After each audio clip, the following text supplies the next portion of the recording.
तो आज के सेशन में हम लोग एक्सेलरेशन ड्यू टू ग्रेविटी का वेरिएशन देखने वाले हैं, हाइट के साथ और डेप्थ के साथ। आप सबको ये बात पता है कि हाइट पर जाने पर भी बोलो एक्सेलरेशन ड्यू टू ग्रेविटी घटता है, डेप्थ में जाने पर भी उसकी वैल्यू रिड्यूस होती है, रोटेशन की वजह से भी चेंज आता है। बट रोटेशन वाला आपके सिलेबस में ज्यादा है नहीं।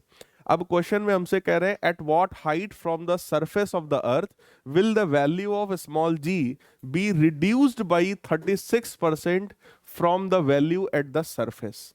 यानी कि जी की वैल्यू 36% रिड्यूस हो जाए। तो बेटा क्या आप मुझे जी का फॉर्मूला बता सकते हैं हाइट पर जाने पर? जी अपॉन 1+h/r/e का। देखो मैंने आपको इसमें दो फॉर्मूले पढ़ाए थे, एक ये वाला फॉर्मूला बताया था और फिर इसी में बाइनोमियल अप्रोक्सीमेशन लगा करके एक फॉर्मूला आपको मैंने, आप लोग चेक करो, 2-3 स्टेप के आगे एक फॉर्मूला ये भी लिखवाया होगा।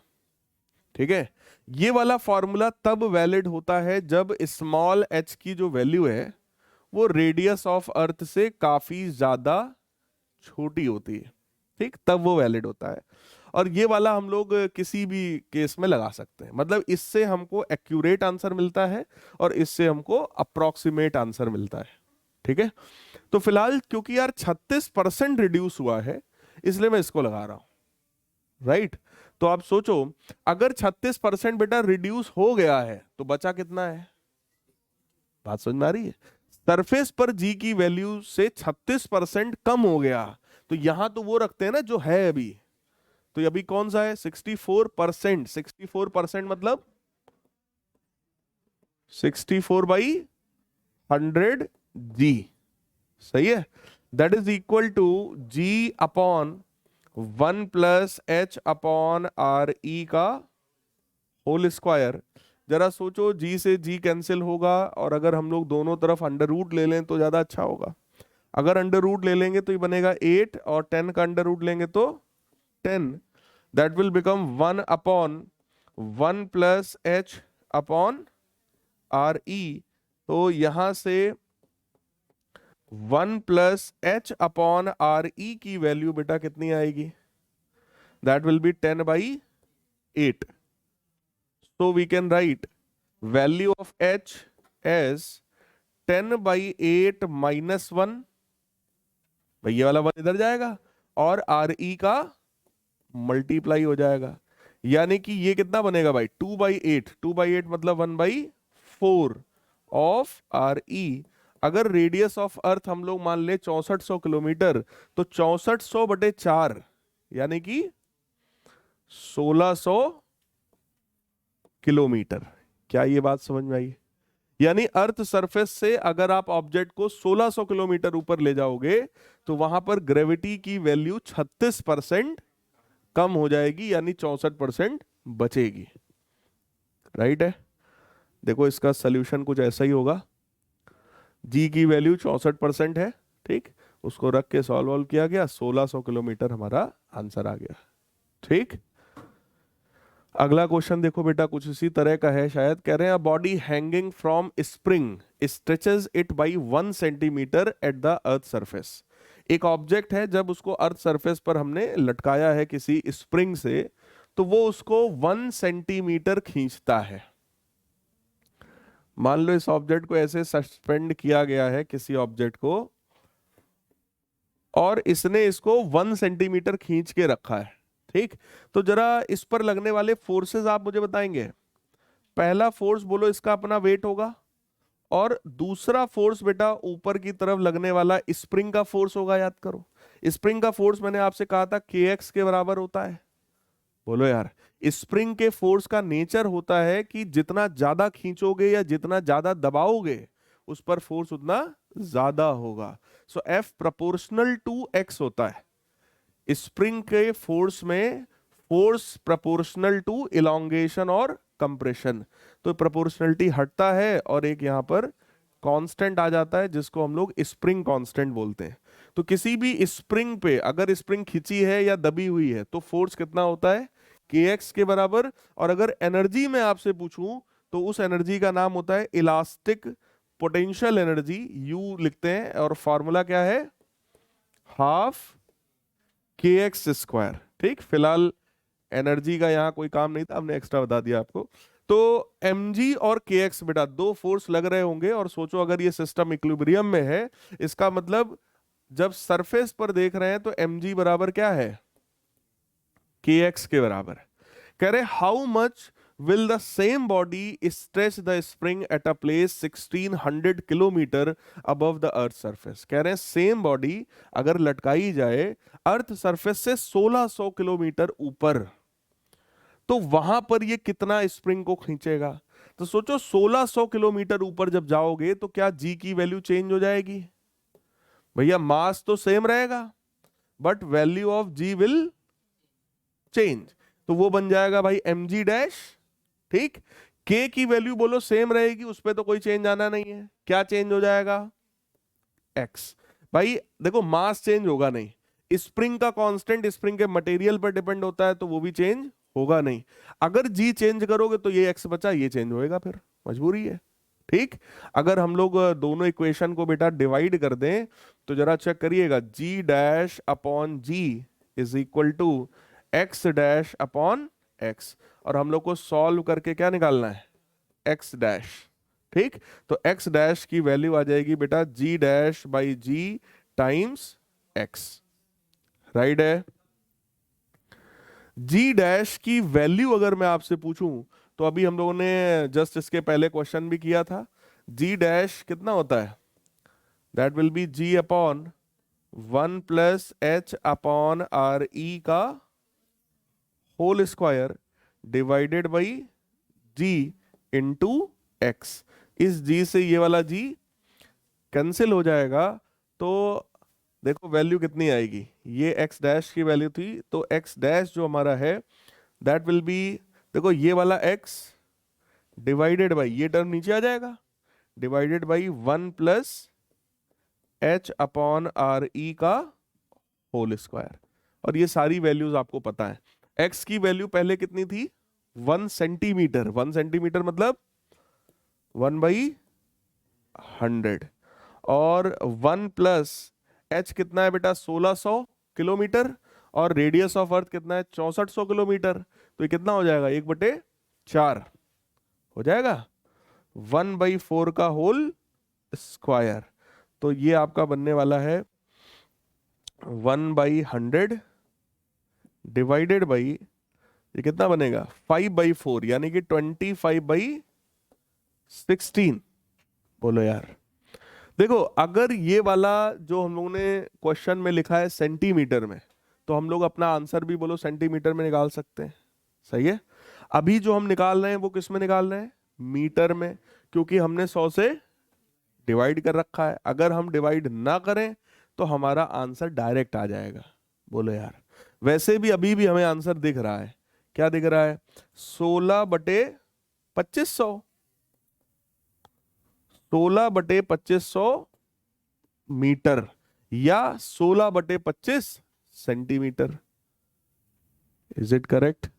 चेक कर लो, कोई इसमें कुछ एक्स्ट्रा दिमाग ज्यादा नहीं लगाया है बेटा। mg जो है वो kx के बराबर था, तो 1600 मीटर ऊपर ले जाओगे भैया g की वैल्यू घट जाएगी, और ऑब्वियस है फिर वहां x की वैल्यू भी घट जाएगी।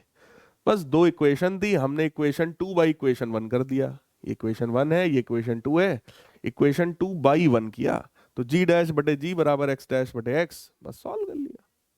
जी डैश की वैल्यू आपको पता ही है, हाइट पर ले जाने पे क्या होता है, that is g upon 1 plus H upon R ई का होल स्क्वायर।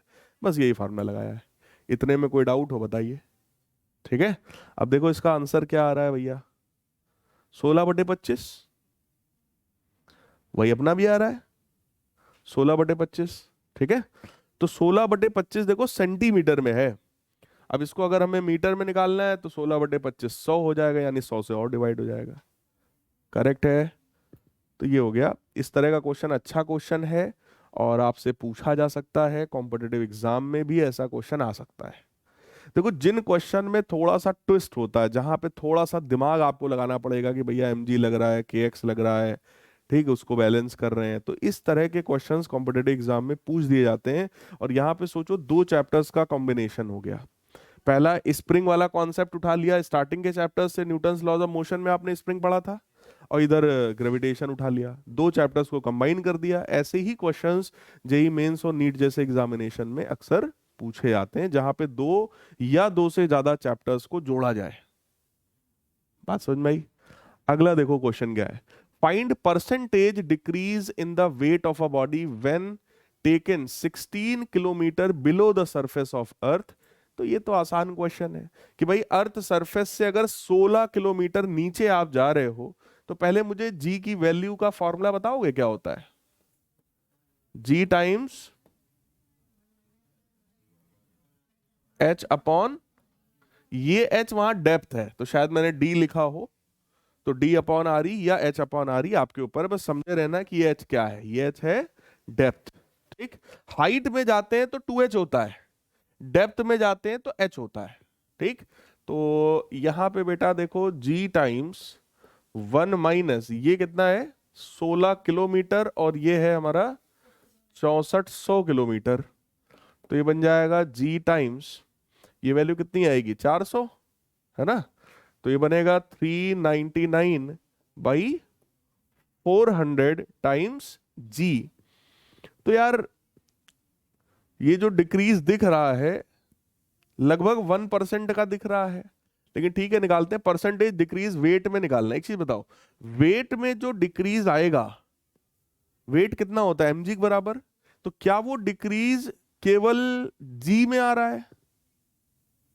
m में तो आ नहीं रहा है, मास तो सेम है। अच्छा, परसेंटेज डिक्रीज का फॉर्मूला आप बताएंगे मुझे? बताओ, वेट का परसेंटेज डिक्रीज बताना है ना, परसेंटेज डिक्रीज इन वेट, उसका फॉर्मूला बताएंगे आप?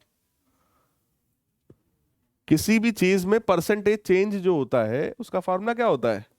Change in weight upon original weight multiplied by, ये तो जानते हैं ना। सो चेंज इन वेट बेटा कितना होगा, इनिशियली वेट कितना था mg, अभी वेट कितना है mg 399 by 400 divided by original weight multiplied by, बोलो mg तो कैंसिल ही हो जाना है, तो ये अल्टीमेटली क्या बन रहा है, this is 1 minus 399 by 400 multiplied by 100, और इसको आप सॉल्व करोगे, बोलो 1/4% आएगा, बोलो यार 1/400 मल्टीप्लाइड बाई 100, 0 0 कट जाएगा, 1/4%, यानी कि वेट में कितना चेंज आ जाएगा 0.25% का। देख लो, कोई डाउट हो तो बताओ भाई। Original weight minus new weight यानी change in weight upon original weight multiplied by 100, right है। Next, at what height above the earth's surface the value of g is same as in a mine 80 kilometre deep. कह रहे हैं कि कितने height, देखो ऊपर जाने पर भी जी की वैल्यू घटती है, नीचे जाने पर भी जी की वैल्यू घटती है, तो कह रहे हैं 80 किलोमीटर की गहराई में जितनी जी की वैल्यू है, सेम जी की वैल्यू कितने हाइट पर होगी। क्वेश्चन समझ में आ रहा है कि नहीं? तो बेटा जी की वैल्यू हाइट पर कितनी होती है,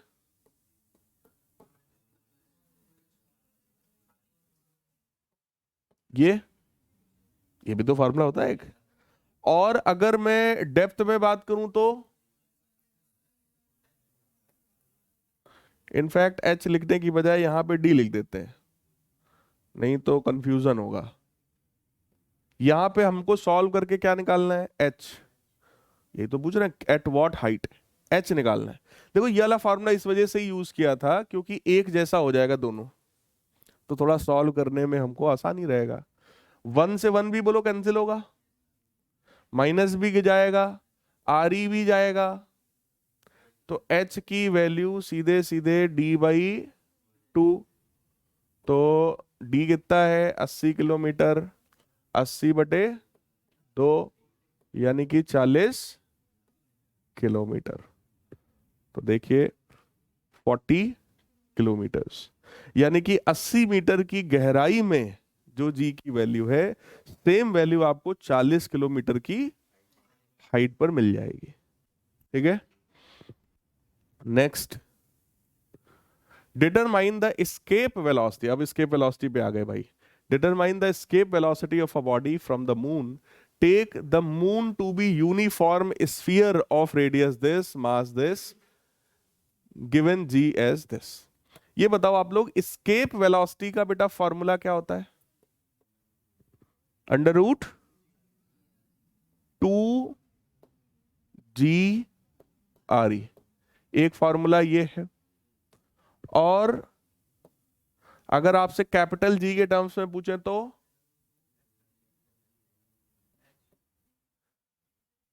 2GM, यही होता है, अपॉन R।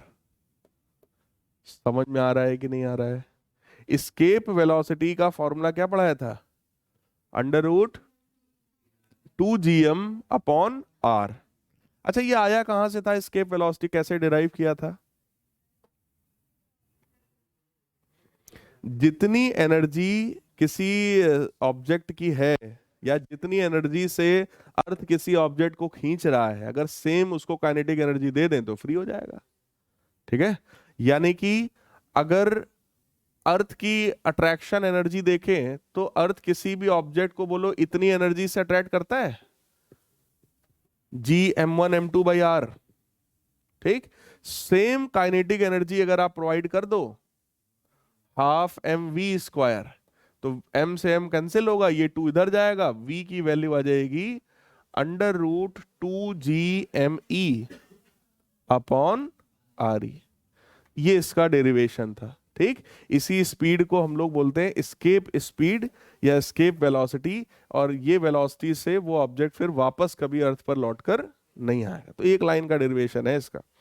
इसी से ये वाला फॉर्मूला आया है बेटा। अब बस केवल आपको वैल्यूज रखनी है, यानी कि 2 इंटू कैपिटल जी की वैल्यू है 6.67 इंटू 10⁻⁻11। मास ऑफ मून कितना है? 7.36 into 10⁻22 kg divided by radius 1.76 into 10⁻6 metres. Is this correct? अब इसको सिर्फ क्या करना है? सॉल्व करिए। इसको आप सॉल्व करो, अपना अंडर रूट निकालो, वहां से आपको एस्केप वेलोसिटी की वैल्यू मिल जानी है। कर लेंगे। ये फॉर्मूला बेस्ड क्वेश्चन है, स्कूल में आ सकता है इस तरीके का, under root 2GM upon R। तो देखो 2GM अपॉन R सॉल्व कर लोगे, इतने मीटर पर सेकेंड या फिर इतने किलोमीटर पर सेकेंड। ठीक है, अगला देखो, show that moon would depart for ever if its speed were increased by 42%। कह रहे हैं कि अगर मून की स्पीड 42% बढ़ा दिया जाए तो प्रूव करो कि मून जो है वो डिपार्ट कर जाएगा, मतलब अर्थ से दूर चला जाएगा। क्वेश्चन समझ में आ रहा है? क्या करना है यहां पे?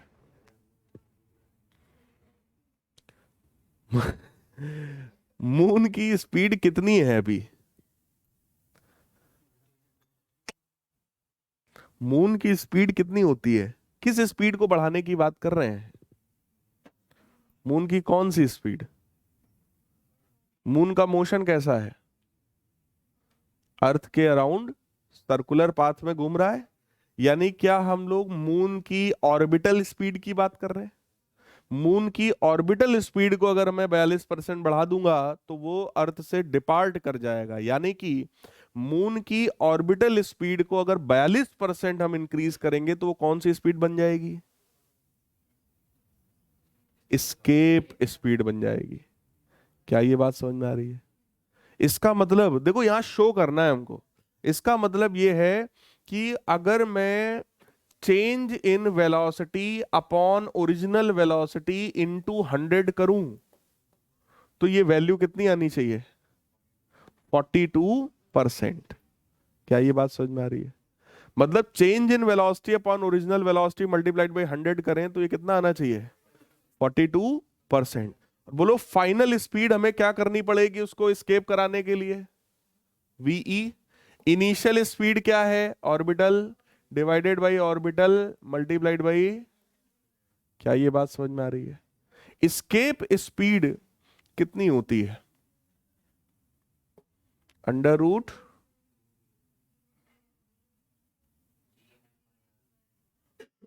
टू जी आर, सही है। इस और ऑर्बिटल स्पीड कितनी होती है? Under root g r, under root g r multiplied by, क्या अंडर रूट जी आर पूरे में से कॉमन लेके कैंसिल हो जाएगा? सिर्फ बचेगा under root two minus one multiplied by, under root two की वैल्यू क्या 1.414 होता है, -1 इंटू, इनफैक्ट इसको जो है 1.414 लिख दें हम पूरा, तो क्या ये लगभग लगभग 41.4% हो जाएगा? बोलो भाई। वही अगर इसको थोड़ा यहां पे राउंड ऑफ कर दिया जाता तो यही लगभग लगभग 42% हो जाता। कुछ बात समझ में आई? तो ये अप्रॉक्स आपका आंसर आ जाएगा। देखो यहां सबसे पहले आपको ये डिराइव करके दिखाया गया कि भैया ऑर्बिटल स्पीड क्या होता है। ऑर्बिटल स्पीड का डेरिवेशन चेक करो, यही था कि भाई अगर कोई ऑब्जेक्ट अर्थ के अराउंड घूम रहा है तो अर्थ ऑब्वियस है उसको अपनी तरफ अट्रैक्ट कर रहा होगा, सेंट्रीपिटल फोर्स। तो वो जो फोर्स ऑफ अट्रैक्शन था capital G m1 m2 by r square, that must be equal to centripetal. जैसे ही उसके बराबर किया था यहां से बोलो वीओ की वैल्यू आ गई थी, ऑर्बिटल स्पीड। ऑर्बिटल स्पीड का फॉर्मूला यही था अंडर रूट जी आर, या कह लो कि under root g m by r, same चीज है। तो बेटा ये करने की जरूरत नहीं है, न्यूमेरिकल में तुमको ये करने की जरूरत नहीं है, ये तुम्हें याद होना चाहिए कि ऑर्बिटल स्पीड यही होता है।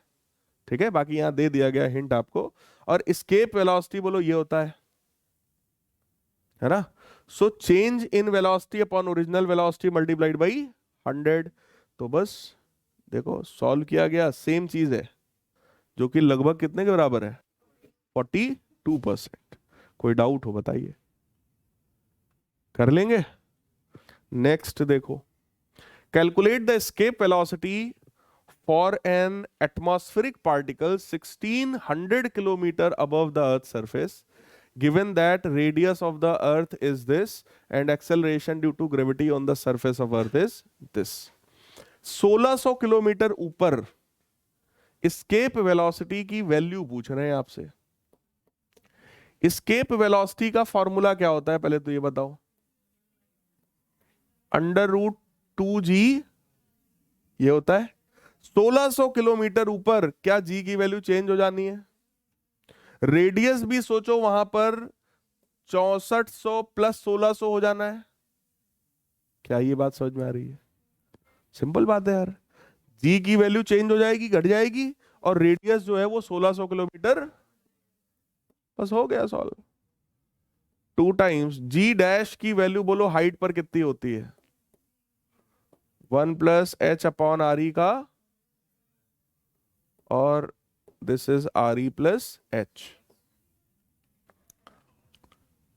जरा ध्यान से देखिएगा, 2GRE ऊपर आएगा और नीचे RE प्लस एच बचेगा।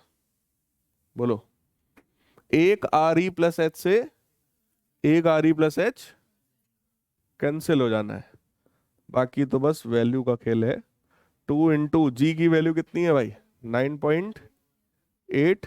रेडियस ऑफ अर्थ कितना है दिया हुआ है, 6400 किलोमीटर, और 6400 और 1600 ऐड करोगे कितना आएगा, 8000 किलोमीटर। ये भी है किलोमीटर, ये भी है, तो मीटर में बदलने का कोई फायदा नहीं है। 2 जीरो से 2 जीरो उड़ा दो, बाकी जो है अपना सॉल्व कर लो, आपका आंसर आ जाएगा। ठीक, तो जरा चेक करिए, कुछ वैसी चीज दिख रही है कि कुछ अलग दिख रहा है?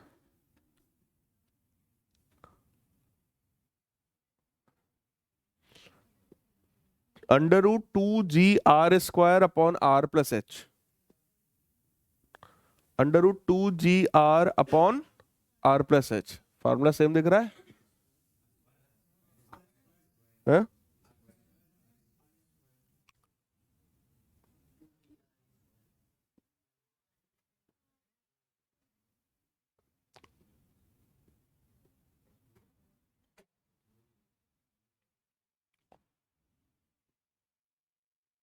आर स्क्वायर,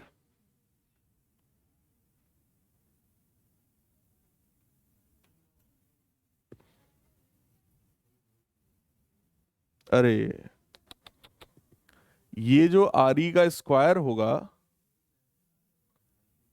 ये ऊपर जाएगा तो ये क्या बनेगा? तो यार ये मामला गड़बड़ हो गया। अच्छा देखो तो और चेंज आ जाएगा क्या? ये किलोमीटर में है, ये भी किलोमीटर में है, और यहाँ दो दो हैं, 6400 का स्क्वायर है तो 1 किलोमीटर स्क्वायर हो गया। बोलो यार, 1 किलोमीटर से 1 किलोमीटर तो कट जाएगा, लेकिन 1 किलोमीटर वाला तो बचेगा। मतलब 1000 का मल्टीप्लाई हमको और करना पड़ेगा। अब ये जो आया है इसको आप सिंप्लीफाई करोगे तो ये हमारी एस्केप वेलोसिटी की वैल्यू आ जाएगी। क्लियर है? देखो जरा सी बस नजर हटी, दुर्घटना घटी। इतने में हम लोग ने सब सही किया है। यहाँ पे बस खाली इसको जब ऊपर ले जा रहे थे आप, तो आर ई स्क्वायर होना चाहिए था, जो हम लोगों ने शायद ध्यान नहीं दिया। तो जरा भी भैया कंसंट्रेशन हटा नहीं कि गया क्वेश्चन। ठीक है, फिलहाल बेटा कैलकुलेटिव तो है ही है, इसमें कोई दो राय नहीं है, कैलकुलेटिव ज्यादा है। सॉल्व करेंगे तो ये 10.02 ऐसा कुछ लिखा दिख रहा है। ठीक है, तो ये सॉल्व होकर कुछ ऐसा आंसर आपका आना है। कर लोगे कि नहीं वाला? हो जाएगा। अब ये एक बढ़िया क्वेश्चन देखो, this is one of the JEE type question, JEE में आया हुआ भी है ये, और एनसीईआरटी का क्वेश्चन है, एनसीईआरटी में बाद में इंक्लूड कर दिया गया क्वेश्चन। बढ़िया क्वेश्चन है। इस क्वेश्चन में देखो क्या कह रहे हैं हमसे, two uniform solid spheres of equal radii, यानी कि दो स्फीयर्स हैं, दोनों का रेडियस चेक कर लो सेम है, but mass m and 4m, एक का मास m है और दूसरे का 4m है, have a centre to centre separation 6r as shown. Centre से सेंटर के बीच की दूरी कितनी है? दिख रहा है सबको? The two spheres are held fix, दोनों अपनी अपनी जगह पर फिक्स है। Projectile of mass small m is projected from the surface of the sphere of mass m directly towards the centre of the second sphere. मतलब इसकी surface से एक मास स्मॉल m है जिसको हमने प्रोजेक्ट किया है सीधे कहां? उसके सेंटर की तरफ। Obtain an expression for minimum speed v of the projectile so that it reaches the surface of the second sphere। आपसे कह रहे हैं कि मिनिमम स्पीड v की बता दो, इसकी मिनिमम स्पीड बता दो कि ये ऑब्जेक्ट यहां पर आए सीधे इसके सरफेस तक पहुंच जाए। सेंटर तक नहीं पहुंचाना है, कहां तक पहुंचाना है? सरफेस तक। क्वेश्चंस कितने लोगों को समझ में आया क्वेश्चन में क्या कहा जा रहा है? कितने स्फीयर्स हैं, दोनों का रेडियस, एक का मास m, दूसरे का सेंटर से सेंटर की डिस्टेंस, एक की सरफेस से स्मॉल m मास को दूसरे के सेंटर की तरफ फेंका गया है, वो स्पीड बताइए v की कि इसके जस्ट सरफेस तक ये पहुंच जाए। राइट, ये क्वेश्चन है। सोचो इसमें क्या करना चाहिए?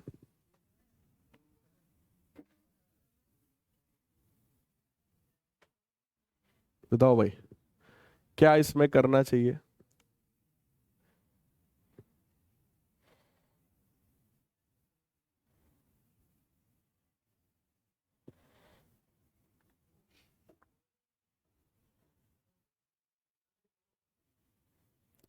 अगर हमें किसी ऑब्जेक्ट को मान लो यहां से मून तक फेंकना है, अर्थ से मून तक फेंकना है, ठीक, तो क्या हमको एग्जैक्ट उतनी एनर्जी देनी पड़ेगी जितनी यहां से मून तक पहुंचाने के लिए रिक्वायर्ड है? बताओ। फॉर एग्जाम्पल, मैं अर्थ हूं और ये मून है, मून जैसे दिख रहा है देखो। फॉर एग्जाम्पल, मैं अर्थ हूं, मैं अर्थ जैसा वैसे देख तो नहीं रहा हूं, हरा पहनना चाहिए था, इसको अर्थ मान सकते हैं, है? ये मून हो गई। हाँ भाई, तो फॉर एग्जाम्पल मैं अर्थ हूं, ये मून है, राइट? और हमें किसी एक ऑब्जेक्ट को यहां से फेंकना है, सीधे इनकी सरफेस तक पहुंचाना है। ठीक। अब इमेजिन करो मेरे पास अर्थ की वो सारी प्रॉपर्टीज हैं, मतलब मैं उस ऑब्जेक्ट को अपनी तरफ खींचना चाहता हूं। इनके पास मून वाली सारी प्रॉपर्टीज हैं, ये भी उस ऑब्जेक्ट को अपनी तरफ खींचना चाहते हैं। ठीक। बट अभी वो ऑब्जेक्ट कहाँ है? अर्थ पर।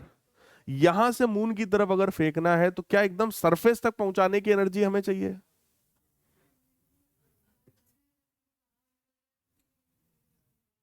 यस। भाई मान लो इनका जो रेंज है, जहां तक इनका हाथ ऐसे ऐसे पहुंच सकता है वहां तक इनका एरिया है, इनका इलाका, मतलब इनकी ग्रेविटेशनल फील्ड वहां तक है। और जहां तक मेरा हाथ जा रहा है यहां तक तो बोलो ऑब्जेक्ट होगा तो हम खींच लेंगे कभी भी। बोलो यार, मतलब मेरे इस हाथ की ये जितनी लंबाई, इसके जस्ट बाहर ऑब्जेक्ट पहुंच जाए, इनके एरिया में एंटर कर गया, अभी खींच लेंगे। इनके दरवाजे तक हमें पहुंचाने की क्या जरूरत है? भाई आप किसी के गेट तक पहुंचा दो, उसके बाद तो अपने अंदर वाला खुद ही खींच लेगा, है ना? तो हमारा काम सबसे पहला इन दोनों के बीच में वो जो न्यूट्रल पॉइंट है, उस न्यूट्रल पॉइंट को ढूंढना है। न्यूट्रल पॉइंट मतलब जहां पर इसका साम्राज्य खत्म हो जाए और इनका साम्राज्य शुरू हो जाए। मतलब इसकी ग्रेविटेशनल फील्ड यहां पे खत्म हो जाए और उसकी ग्रेविटेशनल फील्ड शुरू हो जाए। तो बस केवल इस न्यूट्रल पॉइंट तक पहुंचा दो, उसके बाद तो अपने आप वो खींच लेंगे अपने सरफेस तक। क्या ये बात सही है ना? तो कहने का मतलब बेटा, पहले वो न्यूट्रल पॉइंट ढूंढो। न्यूट्रल पॉइंट वो पॉइंट होता है जहां पर फोर्स कितना है? जीरो। इनकी वजह से फोर्स और उनकी वजह से फोर्स कितना है? जीरो। ठीक। तो अगर कोई मास यहां पर है तो ऑब्वियस है ये अपनी तरफ अट्रैक्ट करेगा और ये अपनी तरफ अट्रैक्ट करेगा। तो आइए जरा लगाते हैं फॉर्मूला। वैसे एक टर्म होता है यहां पे ग्रेविटेशनल फील्ड, ये आप लोगों ने पढ़ा है कि नहीं? हाँ, ग्रेविटेशनल फील्ड। ग्रेविटेशनल फील्ड का मतलब यही है कि किसी ऑब्जेक्ट के आसपास का वो स्पेस जिसमें कोई दूसरा ऑब्जेक्ट हो तो हम उसको खींच लें। तो मेरे आसपास का वो स्पेस यही है, मेरे हाथ के रेंज में एक पूरा स्फीयर बना दो, पूरा ऊपर नीचे हर तरफ से। बात समझ पा रहे हैं? मेरे हाथ की रेंज में जो आएगा उसको हम खींच सकते हैं अपनी तरफ, फॉर एग्जाम्पल। ऐसे ही यहां पर होता है ग्रेविटेशनल फील्ड, यानी कि अर्थ के आसपास का एक सराउंडिंग रीजन है जिसमें अगर कोई ऑब्जेक्ट एंटर करेगा तो अर्थ उसको अपनी तरफ खींच लेगा। तो ग्रेविटेशनल फील्ड के बेसिस पे इस क्वेश्चन को सॉल्व किया जाता है कि इसका ग्रेविटेशनल फील्ड इधर की तरफ अट्रैक्टिव होगा और उसका उधर की तरफ अट्रैक्टिव होगा। वो अपनी तरफ खींचेगा, ये अपनी तरफ खींचेगा, राइट? ग्रेविटेशनल फील्ड का फॉर्मूला होता है GM/r²। GM/r²। तो जरा चेक करो, capital G mass of this sphere divided by r²। अब इसका r कितना है? डिस्टेंस इसका कितना है? Let us suppose small r। भाई इसके सेंटर से डिस्टेंस कितना मान लिया? Small r। तो उसके लिए जरा बताओ, g उसका मास कितना है? 4m डिवाइडेड बाई उसके सेंटर से डिस्टेंस कितना है? Yes, 6r minus small r। सही है। क्या ये चीज समझ में आ रही है? कैपिटल G और M बोलो कैंसिल हो जाना है, दोनों तरफ अंडर रूट ले लो। तो 1/r is equal to 2/6r minus small r। तो बेटा 6r माइनस स्मॉल r बराबर 2r, तो 6r बराबर 3r। तो यहां से भाई साहब r की वैल्यू आ जानी है 2r। क्या ये समझ में आया? मतलब न्यूट्रल पॉइंट बेटा कहां मिला? इसके सेंटर से 2r की डिस्टेंस पर। r तो इसका अपना रेडियस हो गया, r और आगे बढ़ जाओ। समझ में आ रही है बात? इसके सेंटर से 2r की डिस्टेंस पे क्या है? Neutral point. और उधर से कितनी डिस्टेंस पर है? 4r। समझ में आ रही बात? मतलब अपने को ऑब्जेक्ट यहीं तक पहुंचाना है, उसके बाद तो खुद ही खींच लेगा, राइट? तो हम लोग ने पहले तो लोकेशन निकाल लिया कि भाई न्यूट्रल पॉइंट कहां पर है। ठीक। अब इसके बाद बेटा हम लोग लगाएंगे सीधे सीधे कंजर्वेशन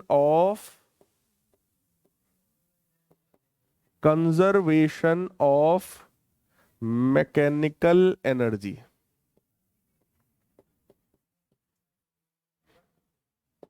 देखो क्यों लगा रहे हैं, इसके पीछे का आपको कारण पता होना चाहिए। अगर मैं कंजर्वेशन ऑफ मोमेंटम की बात करता, जो कि आप लोग शायद सोच रहे थे, मोमेंटम का मतलब net force must be zero. ठीक, इस पॉइंट पर तो जीरो है, इसके बाद जीरो नहीं है, इसलिए हमने उसकी बात आपसे नहीं किया। वैसे भी मोमेंटम जनरली कोलिजन ओलिजन के लिए हम लोग ज्यादा अप्लाई करते हैं, राइट।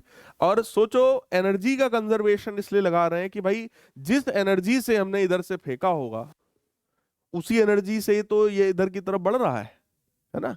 यानी कि जो नेट एनर्जी सिस्टम की इनिशियल रही होगी और नेट एनर्जी जो फाइनल रही होगी that must B same. Clear है? तो आप जरा सोचो कि भाई यहां पर जब ऑब्जेक्ट था यहां पर, तो उसके पास कितनी एनर्जी थी? सबसे पहली एनर्जी बोलो उसका अपना हाफ एम वी स्क्वायर। दूसरी एनर्जी बोलो ये वाला स्फीयर उसको अपनी तरफ अट्रैक्ट करके रखे होगा तो उसकी अपनी ग्रेविटेशनल पोटेंशियल एनर्जी रही होगी। ग्रेविटेशनल पोटेंशियल एनर्जी का फॉर्मूला क्या होता है? -G m1 m2/r। तो -G m1 यानी m, m2 यानी small m upon radius r। सही है? ये इनकी ग्रेविटेशनल एनर्जी। इसकी बताओ बेटा, -G, इनका मास कितना है? 4m स्मॉल m अपॉन, बताओ भाई कितना होगा नीचे? इनसे कितना दूरी पर है ये? ध्यान से बताओ यार, किस पॉइंट पर बात कर रहे हैं? अभी ये जो आपने इनिशियल एनर्जी निकाली है वो यहां की निकाली है जब ऑब्जेक्ट यहां पे था। यहां मतलब यहां पे मान लो सरफेस पे था। ठीक, यहां पर मैंने एनर्जी लिखा है, जरा चेक करो। हाफ एम वी स्क्वायर साफ साफ दिख रहा है। दूसरा ये वाला एनर्जी है जो इसके अट्रैक्शन की वजह से, वो भी तो अपनी तरह अट्रैक्ट कर रहा होगा इसको, तो उसकी वजह से एनर्जी कितनी होगी? कैपिटल जी उसका मास, इनका मास और डिस्टेंस। तो यहां से इनके सेंटर का डिस्टेंस कितना था यहां से? दैट वाज, क्या ये बात समझ में आ रही है? It was initial energy. बोलो। और सेम एनर्जी इसके पास होनी चाहिए जब ये ऑब्जेक्ट कहां पहुंचेगा? न्यूट्रल पॉइंट पर। अब जब वो न्यूट्रल पॉइंट पर पहुंचा तो मुझे बताइए क्या हाफ एम वी स्क्वायर उसके पास बचा होगा? न्यूट्रल पॉइंट पर जब वो ऑब्जेक्ट पहुंचा होगा तो क्या हाफ एम वी स्क्वायर उसके पास बचा होगा? नहीं, वो खत्म हो गया। कौन कौन सी एनर्जी बची होंगी यहां पर? इसका अट्रैक्शन और, तो यहां पर इसकी वजह से कितना अट्रैक्शन का फोर्स है भाई? कैपिटल जी इसका मास कैपिटल एम, उसका mass small M divided by distance 2r। बोलो भैया। और उसकी वजह से, वैसे तो जोड़ ही रहे हैं हम लेकिन वो है निगेटिव, तो हम लोग क्या करें? m होगा या 4m होगा? 4m small m divided by distance कितना है? 4r। ये है बेटा क्वेश्चन। ठीक, इसको सॉल्व कर लो, v की वैल्यू मिल जानी है। कर पाएंगे? पहले तो स्मॉल m देखो जरा, पूरे में से स्मॉल m बोलो कॉमन लेके उड़ा सकते हैं। स्मॉल m गया। ठीक, और भी कुछ कैंसिल होगा क्या? 4 से 4 गया, तो -Gm/r -Gm/, क्या ये पूरा का पूरा टर्म जा सकता है? अब यहां पे दिख रहा है मेरे को v²/2, सही है। और ये टर्म को मैं इधर भेज रहा हूं, ठीक है। ये बेटा इधर जाएगा, बोलो पॉजिटिव हो जाएगा। बहुत ध्यान से देखना, 4/5 -1/2, capital G capital M upon, check करो ऐसा होगा क्या? सही है। 4/5 में से 1/2 घटाएंगे भैया, 8 में से 5 जाएगा 3, 3/10, 3/10। ये 2 उस 10 को काटेगा 5, तो 3/5। तो यार v की वैल्यू कितनी आई? 3gm/, क्या ये बात समझ में आ रही है? तो शायद आंसर आपका ऐसा ही होना चाहिए। ये देखिए, एनी डाउट इन दिस? मैंने सबसे पहले क्या निकाला? Neutral point.